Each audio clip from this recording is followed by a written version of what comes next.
Adrian Douglas, thank you so much for being on the show with us today. It's a pleasure, Daniel. Sir, we're investigating silver as much as we can. We recently did a silver video going over the fundamentals of silver. We've contacted you because we're very interested in hearing the manipulation side of silver. Before we start, though, I'd just like to get your thoughts on silver hitting 35.24 right now as we speak. Yeah, this is a good day to be talking to you because silver just hit another 31-year high. And I've told my subscribers that I think we're entering into a parabolic phase here. So I think silver has a lot further to run before we see any meaningful correction here. Just to get into the manipulation side of it, because most people are very familiar with the fundamentals, the supply of silver versus demand, the silver uses around the world and new uses. If you wouldn't mind going into and just take your time with us, the manipulation that's going on in the silver market, as well as in general your thoughts on SLV, because a lot of people are using SLV to purchase their silver investment. Right. Well, I think a lot of people try to dismiss manipulation without really looking at the facts, and there are some really indisputable facts. Last year, I wrote an article which looked at the cross plot of gold prices with silver prices, and I was quite astonished to find that over a 7-year period from 2003 to 2010. You get a linear correlation, which is almost perfect correlation between the gold price and the silver price. In fact, there are two parallel lines. One is before 2008 and the other one is post 2008. Well, that means that if at any time in the past you told me what the gold price was, I could tell you what the silver price was on that day just from this correlation. Now, you can't find two commodities that correlate like that. I mean, there shouldn't be a perfect correlation between two prices, particularly when gold and silver are quite different commodities, because silver has obviously a very large industrial use, whereas gold doesn't. So that was a real smoking gun in that that correlation existed. Now, interestingly enough, since October, that correlation has broken down, and silver is starting to find its free market price, which I think is many multiples of its current price. Also, what was a watershed event in the silver market and the manipulation story was Andrew Maguire, who's the whistleblower who had contacted the CFTC in November last year. November 2009, and given the CFTC advance information about manipulation of the silver market. And the CFTC had largely ignored him until myself and Bill Murphy were at the CFTC hearing on precious metals in March 2010. And we brought it to the public attention of the information that Andrew Maguire had given to the CFTC. And that I think embarrassed the CFTC because they had done very little. They were trying to look the other way. And as a result of that, as you know, there has been several lawsuits that have been filed against JP Morgan and HSBC alleging manipulation of the silver market. It's quite important to note that those major law firms are doing that on their own ticket. It's not customers or clients that are paying for that there. So they have to be very convinced that there is a strong case for manipulation to take on those class action suits. And, of course, the real smoking gun was when Bart Chilton, last October, came out and said, in his personal opinion, the silver market had been fraudulently suppressed and controlled, and that it should be prosecuted. And so, there's many pieces that all fit in this puzzle. And, I think unless you want to be really disingenuous, you can't dismiss them and say that the silver market is freely traded and there's no evidence of manipulation. I think now it's almost impossible, if you're logical and look at the facts, to dismiss manipulation. I think it's pretty much a proven fact now. Now, most people, when they think of manipulation, they think of manipulation like for the stock market, where the Dow Jones is being manipulated up. Silver, you're saying is being manipulated down. In your opinion, does this create an advantage to the average investor? Because right now, a lot of people are scared about silver, who are focused on it. They're a little nervous because it's gone up, from roughly $15, $18 to 35 now in a short amount of time. If you could just kind of let us know your thoughts on how manipulation plays into the average investor's advantage. The manipulation obviously cannot continue. So, there's never been a manipulation of a market that has continued forever. They all come to a sticky end. And this is the opportunity for investors, is that the price of gold and silver have been depressed way below their true market values. And obviously when they find their true market values, then the investor is going to make huge gains. The reason why silver has been suppressed is because gold has been suppressed. And gold has been suppressed because that makes the dollar look more valuable than it is, and it allows the U.S. government to live beyond its means. And the true price of gold, I think, can be estimated. I've done this in a few of my articles, that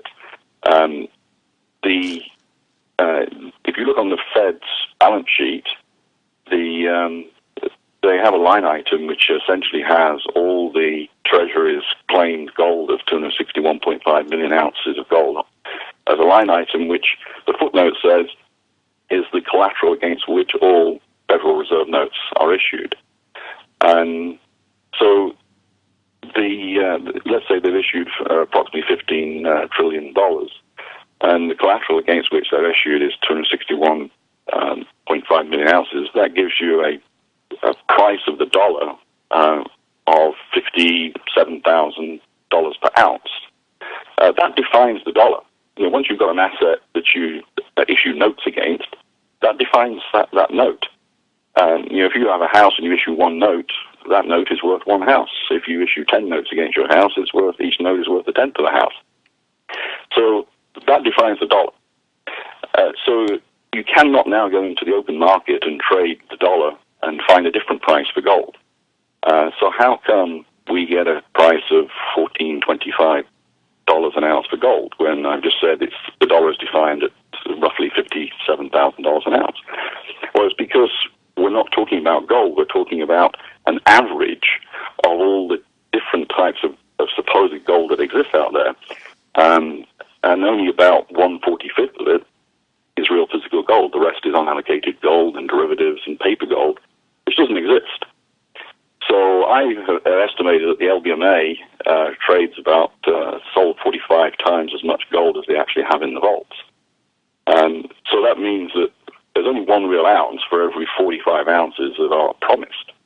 And so if you take $1,400 and you multiply by 45, you get $64,000, which is pretty much the same as what we just calculated from looking at the definition of the dollar from how it's issued by the Fed.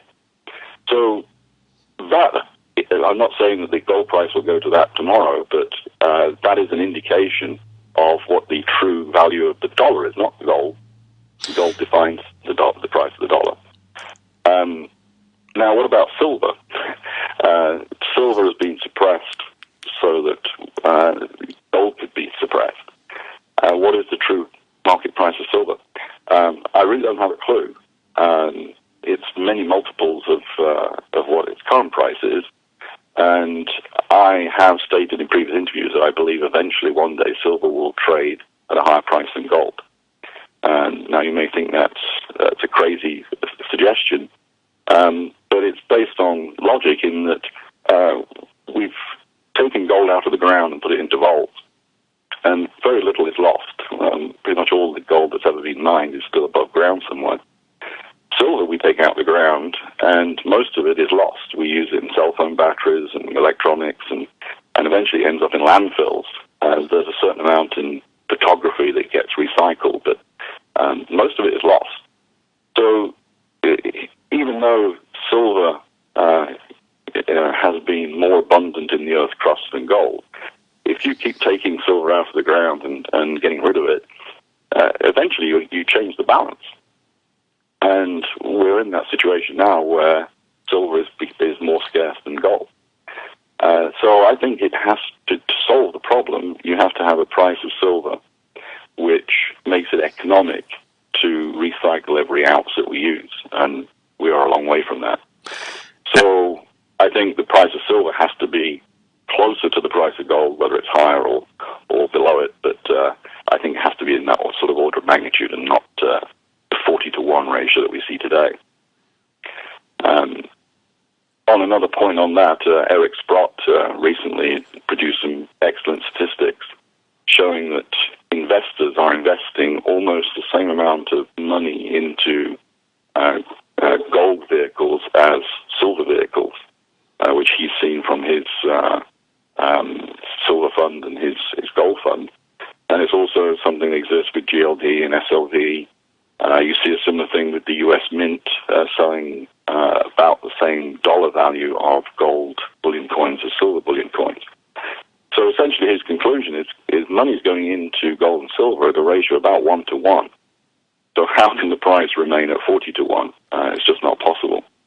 And of course, if money goes into the 1-to-1, you will eventually end up with something close to my thesis that the prices must be very similar. So, all roads point to silver being many multiples of its current price. Now, you asked me specifically about SLV. Yeah. I don't recommend to any of my subscribers to hold SLV, and in fact, one of my subscribers yesterday sent me an email that a Swiss bank has been advised to divest itself of all its SLV holdings and is advising its clients to do the same, and GLD, incidentally. I think that the SLV, if it is backed by silver, that silver is not unencumbered. As I said a moment ago, the LBMA trades many multiples of the bullion it has in its vaults. And, of course, we have the major shorts as the custodians of these two vehicles, with JP Morgan, the custodian for the SLV, and HSBC, the custodian for GLD. These guys are bullion bankers, and those are the guys that I believe have sold multiples of the gold and silver they have in their vaults. So if they've sold the silver that they have, let's say 45 times over, what's the problem with putting it into the SLV and making it 46 times? I don't think that would be an issue for them. So it may well be that the SLV has silver allocated to it, but is it unencumbered? Is it truly 100% backing the SLV shares? I don't see anything in their prospectus that tells me that claim is not true. All this discussion about the GLD and the SLV would be very simple if they put in their prospectus that the shares are 100% backed by allocated metal that is unencumbered, is not loaned out, it's not belonging to anybody else. It's a very simple phrase or paragraph to put in there. A lawyer could draft it for you in 30 minutes. So if they cannot put it in there and the SLV is fully backed and there is no problem with it, then I'd say, well, I wouldn't want to invest with them in any case, because if they can't say what they're doing correctly so everybody understands it, why would you trust them with your money? But I think it's worse than that. I think the reason they can't say it is because it's not true. If you look at the other funds, such as GTU, SBT, the PSLV, the Sprott Fund, or PHYS, their prospectuses very clearly say that their bullion is unencumbered and it's not loaned out and it's sitting in a vault and it's fully allocated. So why is it not possible that the SLV and GLD can't say the same thing?